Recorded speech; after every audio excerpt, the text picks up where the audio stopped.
Let's now learn about a couple of basic JavaScript operators.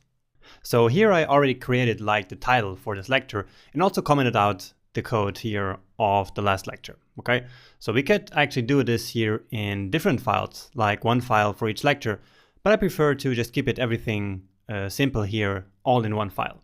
Now for operators, they can be, for example, the simple math operators that we already know, like plus and minus and times. And then beside that, in JavaScript, we have a couple of other operators that I'm also going to show you. So in simple terms, operators are like functions that are written in a special way in JavaScript. And in case you're wondering what functions are, don't worry, again, we will talk about this a bit later. But for now, let's actually take a look at some math operators and how we can use them in JavaScript. So let's calculate in what year John was born, and that's very simple. So let's call it year John. And so we have 2018, which is the current year, minus John's age, right? And remember, we used to declare it as 28, and so let's use the same here. And so now we can then log it to the console. So let's take a look at that. And indeed, 1990. Okay, so this here, the minus is a math operator in JavaScript. And let's now do the same for, let's say, for someone else, like John's friend. Let's say he's called Mark. And so 2018 minus 33. So Mark is 33 years old. And now you see that we are starting to repeat some of the values. So for example, 2018 here, we are using it multiple times. And so let's declare it as a separate variable. So that is what variables are for. Okay, so we can say var year is 2018. And so now instead of having to reuse this 2018 here, we can then write year in these two places.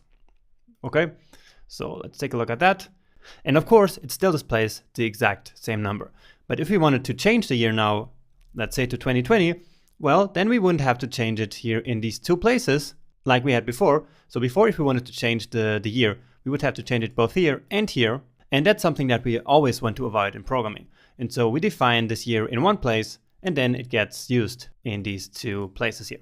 Okay, and actually let's also declare all of these variables here in the same line like I showed you before.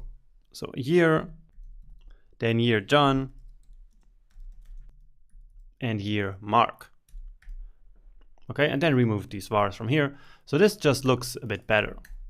So that is just the minus operator here. But of course we can do all kinds of math here. So for example, we can multiplications. So let's say we wanted to add 2 years here. And so now it's not defined. So this is of course not now, but it's year. Well, actually this should be called now because now is the current year. So 2018. So what we want here is this to be called now, and also here and here. All right. And so let's take a look at what happens then. And indeed, it logs 2020 to the console, which is 2018 plus 2, right? Of course, we can also multiply. So let's say now times 2, and we can, of course, also divide. So let's divide by 10 here. All right, logging it all to the console. Well, then, of course, we see that this is 2018 times 2, and this is 2018 here divided by 10. And so we end up with this like decimal number here, okay? So these are the math operators that we used here. So let's add a comment here saying that. And now I'm going to show you some logical operators. So let's write that down here as well. And so let's say that we want to compare the age of Mark and John and figure out if, for example, John is older than Mark. And so for that, we can use a logical operator. So first of all, let's actually define these ages here as different variables. So age John is 28, and then age Mark is 33. And so of course here we use age John, and then down here age Mark. So let's create a new variable here called var John older. And then we will say age John greater than age Mark. Okay, and then of course we need to log it to the console here to see our result. And so let's take a look at what happens now. And we see our result is this boolean and it's false, okay? And so what this means is that hjohn, which is 28 here, is of course less than hmark, which is 33. And so basically here we ask the question, is hjohn greater than hmark? And the result of that is false, okay? And so our John older variable here turns out to be false. Now if it was the other way around, if we asked hjohn less than hmark, well, then it should be the other way around. And so, yeah, indeed, it is now true. Again, because hmark is 33, which is more than 28. And so we have a way now of basically creating a Boolean variable using one of the logical operators that I just showed you. And there are many more that we're going to explore a bit later in the course, and actually in this section in a couple of videos. So math operators here are pretty straightforward. Then these logical operators, which are also very important, as you're going to see later throughout the course. And then before we leave, I also want to show you the type of operator. Okay, and this operator is a bit different than the other ones.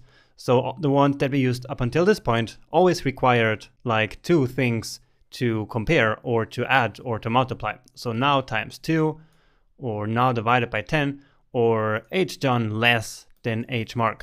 So we always had two operands, but with the type of operator, we only have one. So let me show it to you. And so let's log to the console the result of using the type of operator on, let's say, the John older variable. Okay, and so basically what this will do is to tell us the type of this variable. And so indeed we get Boolean. And that's because obviously this is a Boolean variable. So we saw that here as it returned this true. And as you learned in one of the last lectures, a true or false value is always a Boolean, right? Remember that? So let's try it out with some other stuff here. So type of, and let's now say hjohn, and this should be a number. And indeed, it is. Let's actually copy this now. And let's try it out with a string. And we don't have any here. So let's just write it ourselves. Mark is older than John, for example. And then also, let's try something else. So let's just declare a random variable here and not define it. And then let's log to the console the type of this. And so what do you expect that the type of X will be? So let's test it. And I hope you know that it will be undefined. Okay, so that makes sense.